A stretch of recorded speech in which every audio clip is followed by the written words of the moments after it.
नवोदय मित्रांनो, आज आपण इयत्ता 10वी पाली सुगंधावली यातला जे राहुल वस्तुसुत्त आहे त्यावरती आज आपण चर्चा करणार आहोत. सुरुवातीचा पाठमध्ये काय दिले आपण, हा प्रस्तुत पाठ हा महावग्गातून घेतलेला आहे. साधारणतः तथागत सम्यक संबुद्ध आपल्या गृह ज्याने सोडलं, महाविष्णूचं केलं, त्यानंतर जवळपास 7 वर्षानंतर ते आपल्या घरी म्हणजे कपिलवस्तू या ठिकाणी आले होते. का आले? कारण राजा शुद्धोधन म्हणजे त्यांचे सिद्धार्थांचे वडील हे त्यांना वारंवार विनंती करत होते की पुन्हा तुम्ही घरी या, घरी या, मृत्यूपूर्वी तरी एकदा मला भेटून जा, अशा प्रकारची वारंवार विनंती करत होते. आणि त्या विनंतीचा मान ठेवून भगवान गौतम बुद्ध कपिलवस्तूला गेले तब्बल 7 वर्षानंतर. आणि त्याने तिथे जाऊन सांगितलं की आता मी सिद्धार्थ नाही आहे तर बुद्ध आहे, तर मला सर्वच प्रिय आहेत, अशा प्रकारचा त्यांना उपदेश केला होता. आणि ह्याच ठिकाणी साधारणतः त्यांची भेट त्यांची पूर्व आयुष्यातली पत्नी यशोधरा आणि त्यांचा पुत्र राहुल यांचीही झाली होती. त्या काळामध्ये त्यावेळी यशोधरा मातेने राहुलास भगवान बुद्धांकडे वारसा हक्क मागण्यासाठी सांगितलं होतं. आणि वारसा हक्क मिळाल्यानंतर कसा वारसा हक्क मिळाला तर भगवान बुद्धांनी त्यांना राहुल यास श्रामणाची दीक्षा दिली होती आणि त्याला भिक्खू जीवनामध्ये घेतलं होतं. अशा प्रकारचं हे राहुल वस्तुसुत्त थोडक्यामध्ये स्पष्टीकरण आहे. पण आपण सुत्तामध्ये काय लिहिलेलं आहे, पाली सुत्तामध्ये काय लिहिलं आहे ते त्याचा मराठीमध्ये ट्रान्सलेट करून आपण हे आजचा धडा संपवणार आहोत. तर सुरुवात कशी होते, अतखो भगवा राजगहे यथा विहरंतं विहरित्वा येन कपिलवस्तू तेन चारिकं पक्कामी. म्हणजे अतको भगवा राजगहे म्हणजे मग भगवान बुद्ध राजगृह येते, यथाभिरंत विहरित्वा तेथे त्यांना आवडेपर्यंत राहिल्यानंतर, येन कपिलवस्तू तेन चारिकं पक्कामी म्हणजे कपिलवस्तूच्या दिशेने प्रवासाला निघाले. अनुपुब्बेन चारिकं चरमानो येन कपिलवस्तू तदवसरी तत्र सुदन भगवा सक्केसु विहरती कपिलवस्तुमी निग्रोधारामे. म्हणजे क्रमशः प्रवास करत करत ते कपिलवस्तू येथे आले. तेथे भगवान बुद्ध शाक्य देशात कपिलवस्तूजवळ निग्रोधारामात म्हणजे वडवृक्षाच्या वनात निवास करत होते. अशा प्रकारचा सुरुवात झालेली आहे. अतखो भगवा पुब्बन्न समयं निवासेत्वा पत्त चिवरमादाय येन शुद्धोदनस्य सक्कस्य निवेशनं उपसकमित्वा पैन्यते आसने निसिदी.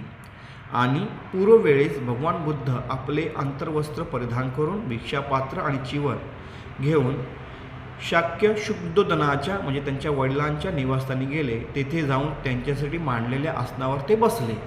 अशा प्रकारची माहिती या ठिकाणी आपल्याला दिलेली आहे. पण त्याच्यामध्ये बिटवीन द लाईन्स काय आहे की जेव्हा ते कपिलवस्तूमध्ये आले तर कपिलवस्तूमध्ये ते नेहमीप्रमाणे पिंडपाठासाठी निघाले होते.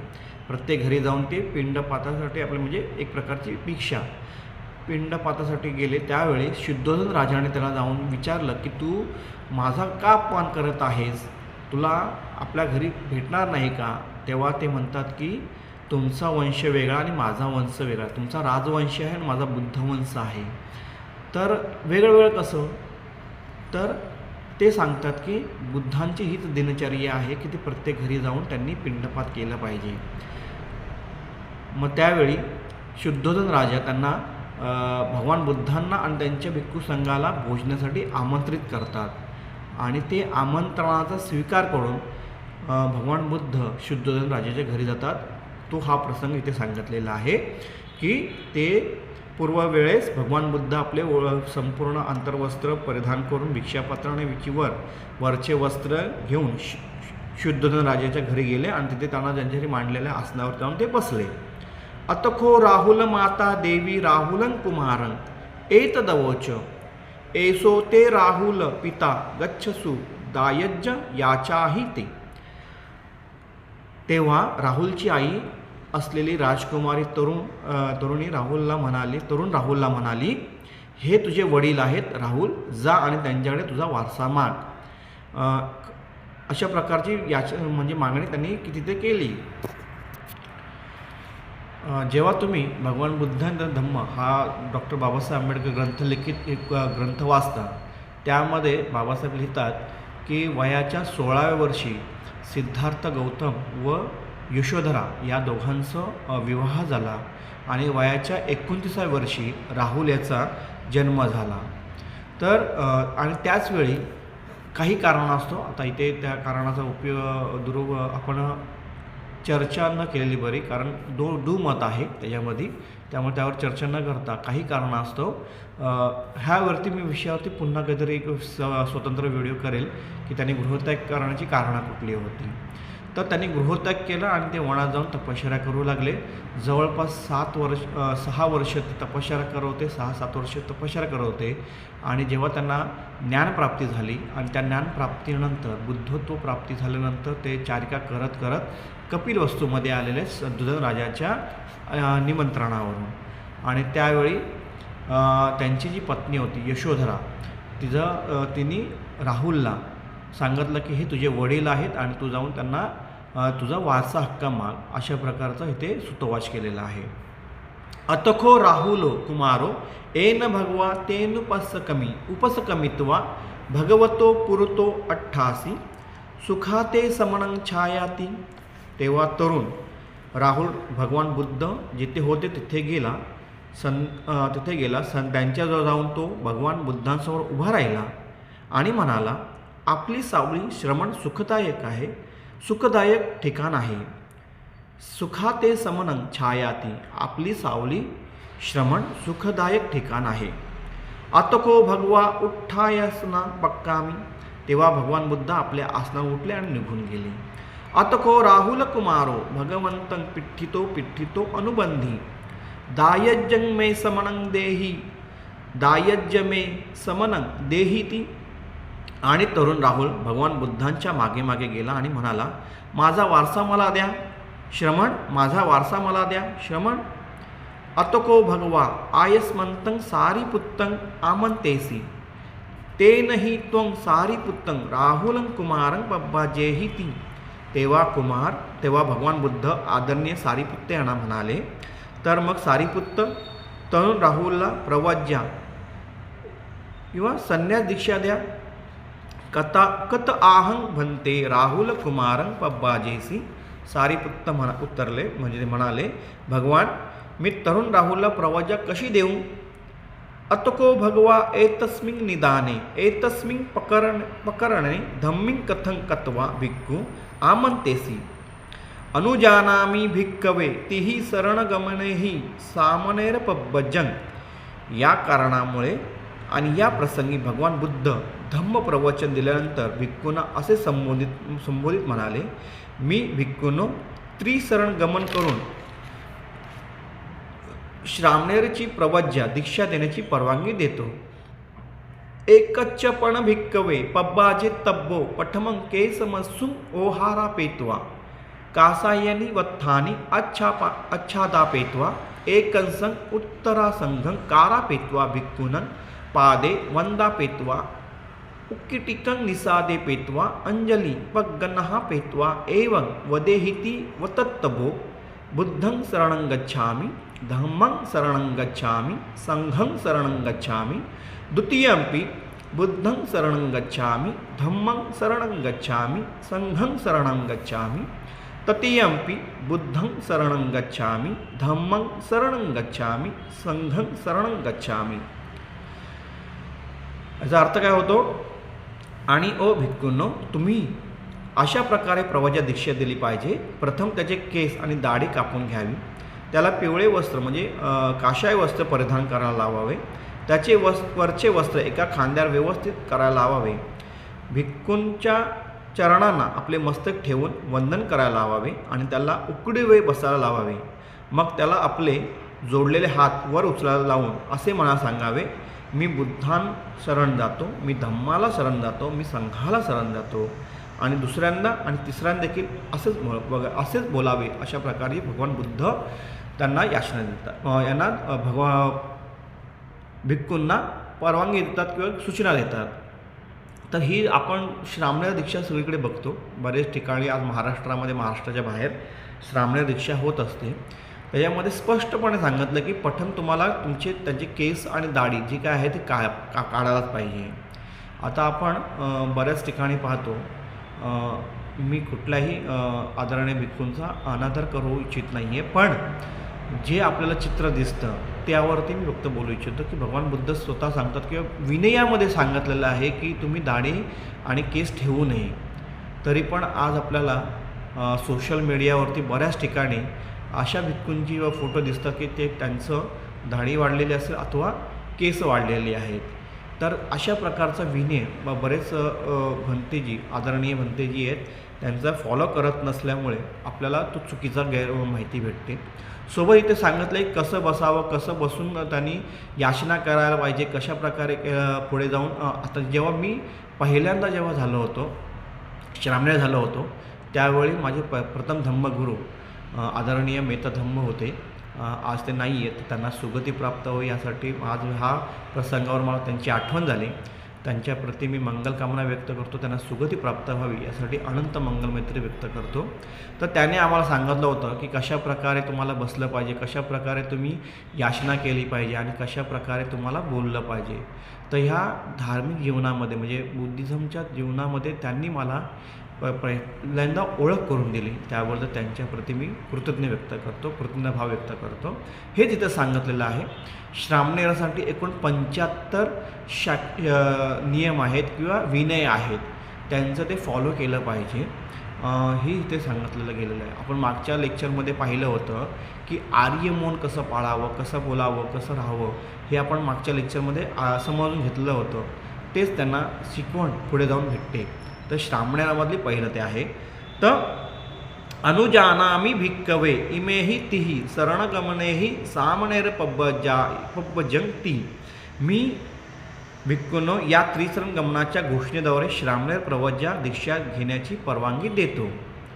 अतको आयस्मा सारीपुत्तं राहुल कुमारं पब्बाजेसी. अशा प्रकारे आदरणीय सारीपुत्त यांनी तरुण राहुलला प्रवजित दीक्षा दिली.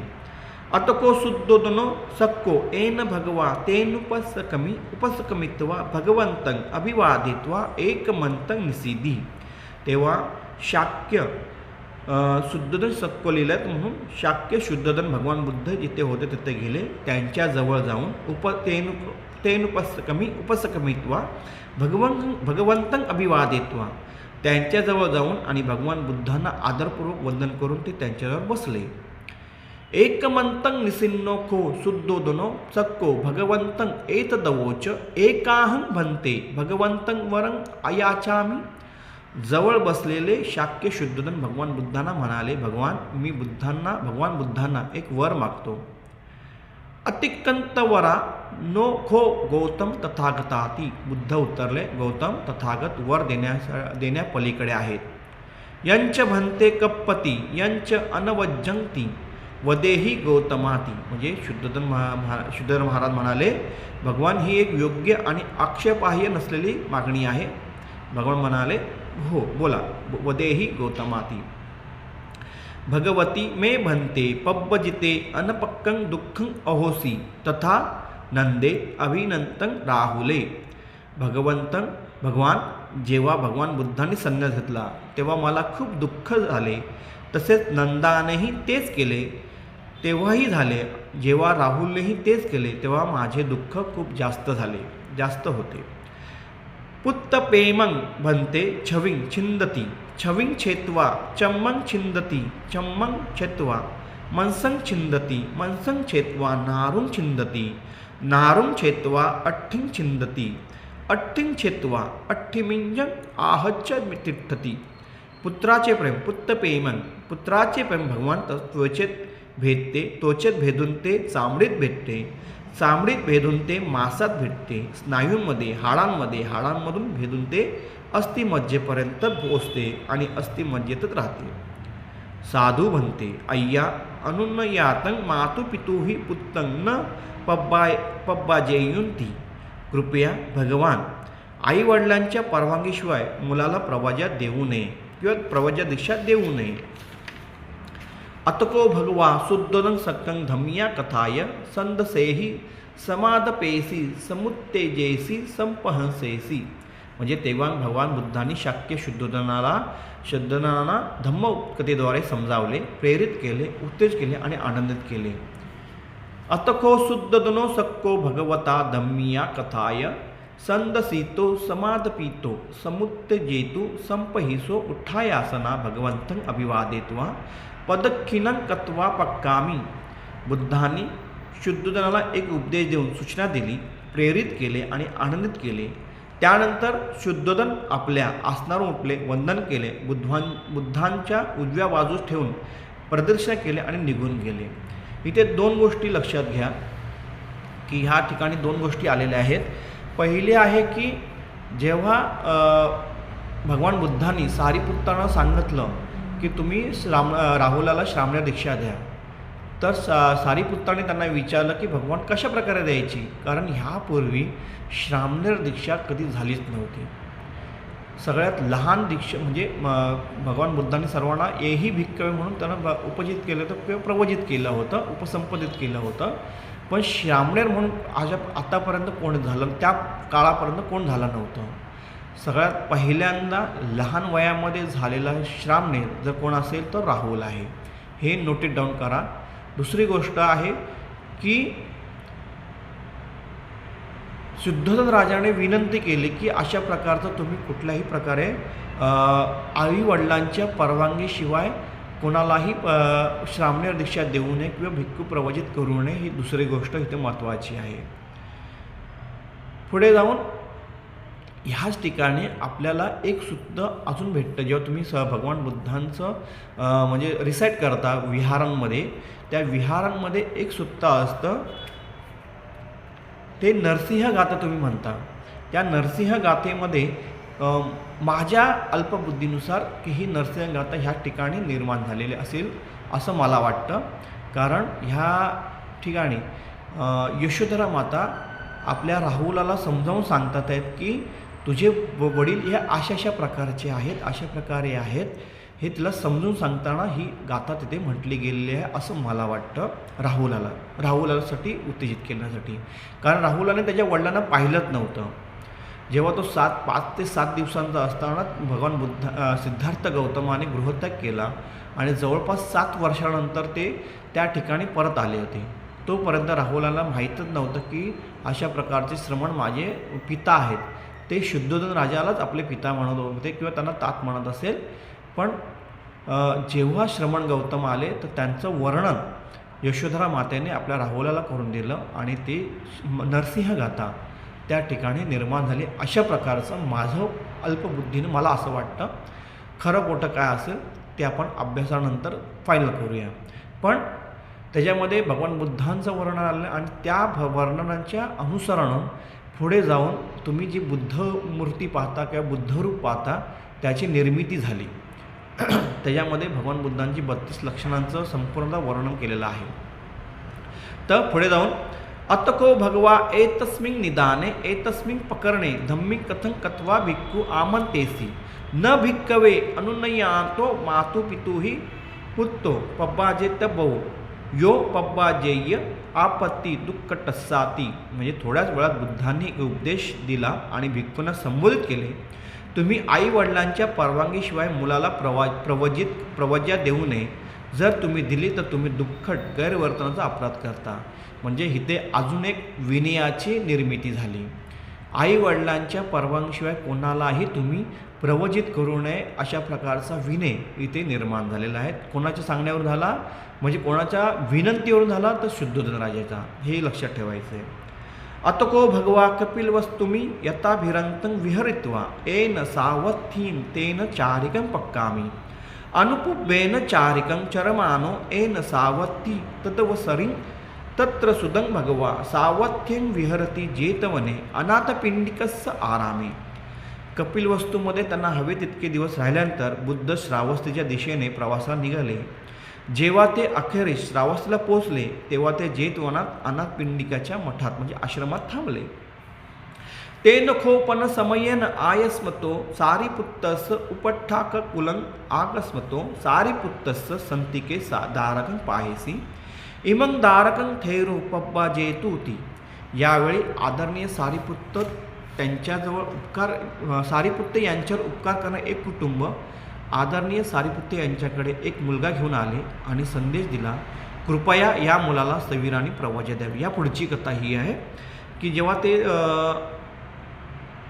श्रावस्तीला गेले, अनाथपिंडिकेच्या आश्रमामध्ये आरामात राहत होते, त्यावेळी सारिपुत्तांच्या जवळ एक कुटुंब आलं. त्यांच्यावरती त्यांनी खूप पूर्वी उपकार केले होते. असे एक कुटुंब आलं आणि त्यांनी सांगितलं की तुम्ही या मुलाला प्रवज्या द्या. अतखो आयस्मतो सारिपुत्तस एतर दहोसी भगवा पैयतं न एकेन द्वे सामनेरा उपठापेतब्बाती अय्यंच मे राहुलो सामनेरो कथंगुखो मया पट्टीपज्जितब्बंती. सारिपुत्त यांनी विचार केला, बुद्धांनी हा नियम सांगितला आहे की एका भिक्षूने 2 श्रामणेरांची किंवा नवशिकांची देखभाल करू नये. माझ्याकडे आधीच राहुल हा श्रामणेर आहे, मग मी आता काय करावे. तर भगवंतांनी पहिल्या सुरुवातीला जसे नियम झाले विनय एक एक करून होतात, त्यानुसार भगवंतांनी एक विनय केला होता की कोणीही 2 श्रामणेरांना शिकू नये किंवा देखभाल करू नये. आता मोठा पेच प्रसंग पडला सारिपुत्तांकडे, कारण सारिपुत्तांकडे ऑलरेडी राहुल होते. आता ह्या नवीन मुलाची मी देखभाल कशी करू, अशा प्रकारचा त्यांना संभ्रम निर्माण झाला.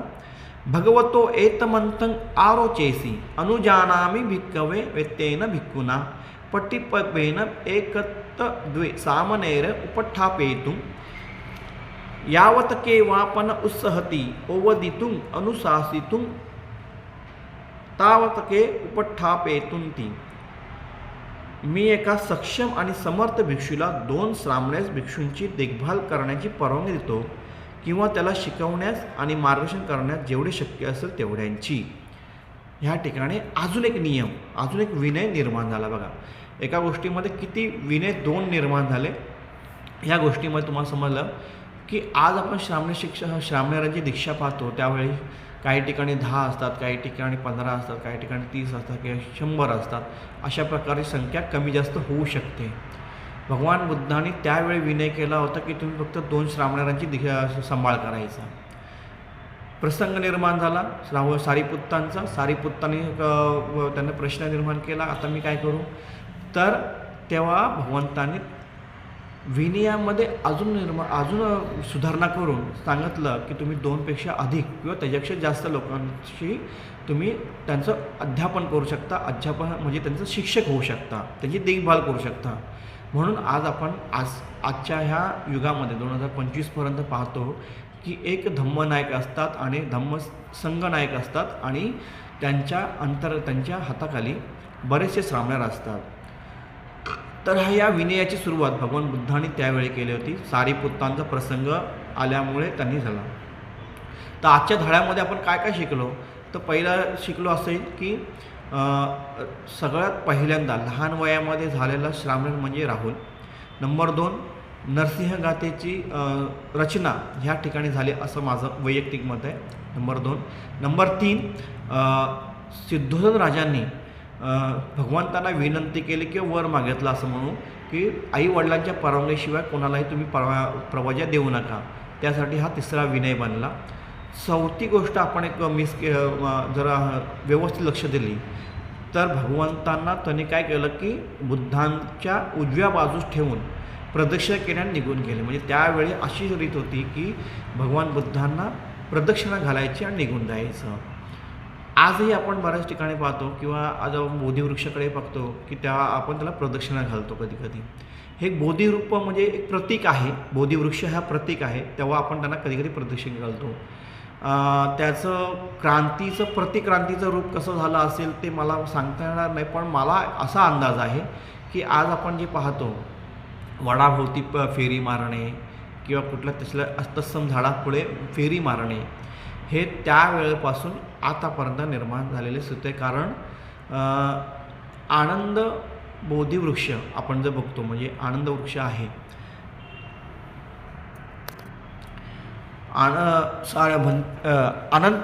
अनाथ पिंडिकांनी म्हणते आनंदानं विचारलं होतं की भगवान बुद्ध जर इथे नसतील, श्रावस्तीमध्ये नसतील, तर आम्ही त्यांना व्हेनरेट कोणाला करायचं, कसं करायचं.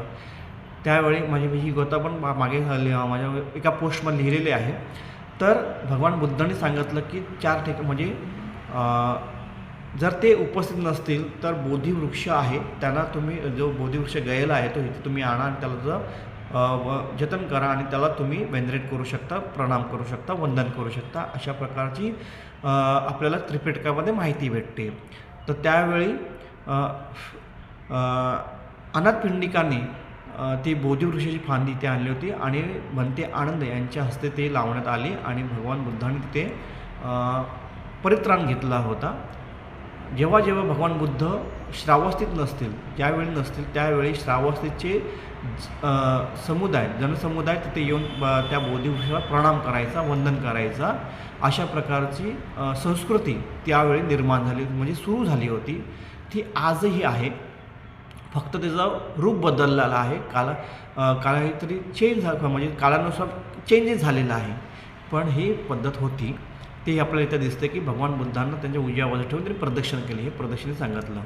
तिसरं आहे, चौथं झालं काय की सारीपुत्तांना एकाच वेळी 2 श्रामणेरांना कशीच देखभाल करायची, अशा प्रकारचा प्रश्न निर्माण झाला. तेव्हा भगवान बुद्धांनी त्यांना विनयामध्ये बदल करून त्यांना सांगितलं की 2पेक्षा एकापेक्षा जास्त श्रामणेरांना तुम्ही देखभाल करू शकता, त्यांचं अध्यापन करू शकता.